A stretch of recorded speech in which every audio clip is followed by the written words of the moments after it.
नमस्कार मित्रांनो, आजच्या ब्लॉगमध्ये आपले स्वागत आहे. मित्रांनो, मी आज आलेलो आहे काळभैरवनाथ मंदिर तुळजापूर.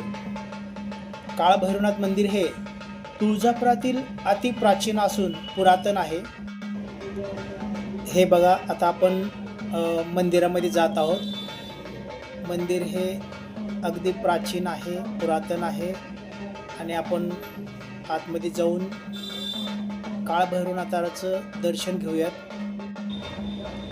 काळभैरवनाथाचं मंदिर हे आई तुळजाभवानीच्या मंदिरापासून अगदी काही हाकेच्या अंतरावर आहे आणि आपण ज्यावेळेस आई तुळजाभवानीचं दर्शन घेतो त्याच्यानंतर आपण काळभैरवनाथाचं दर्शन अवश्य घ्यावं.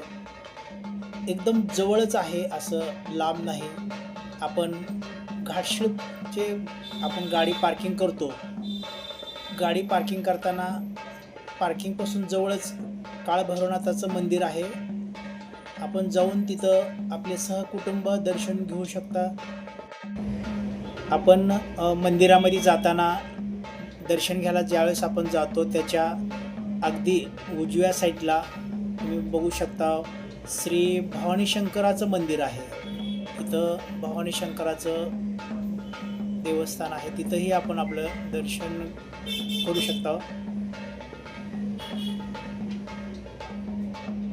आणि त्याच्या अगदी शेजारीच बुटुक भैरवनाथ यांचंही मंदिर आहे.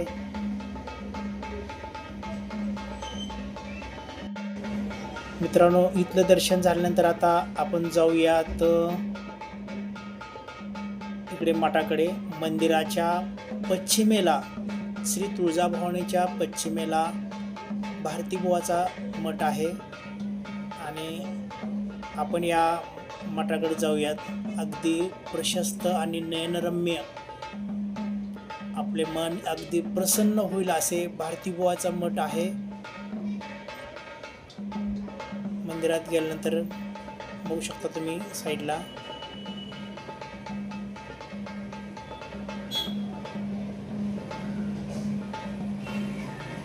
अगदी पुरातन मंदिर आहे.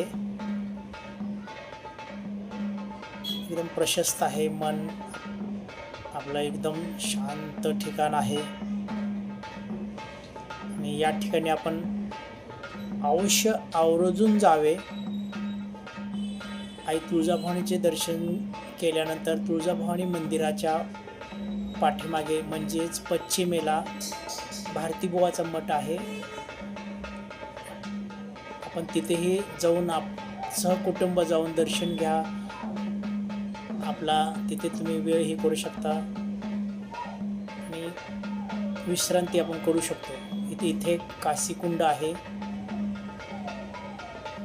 काशीकुंडात बघा पाणी आहे, खोल आहे.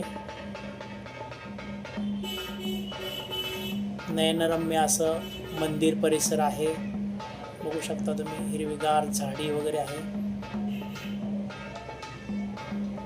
आता आपण मंदिराच्या पाठीमागच्या साईडला आहोत.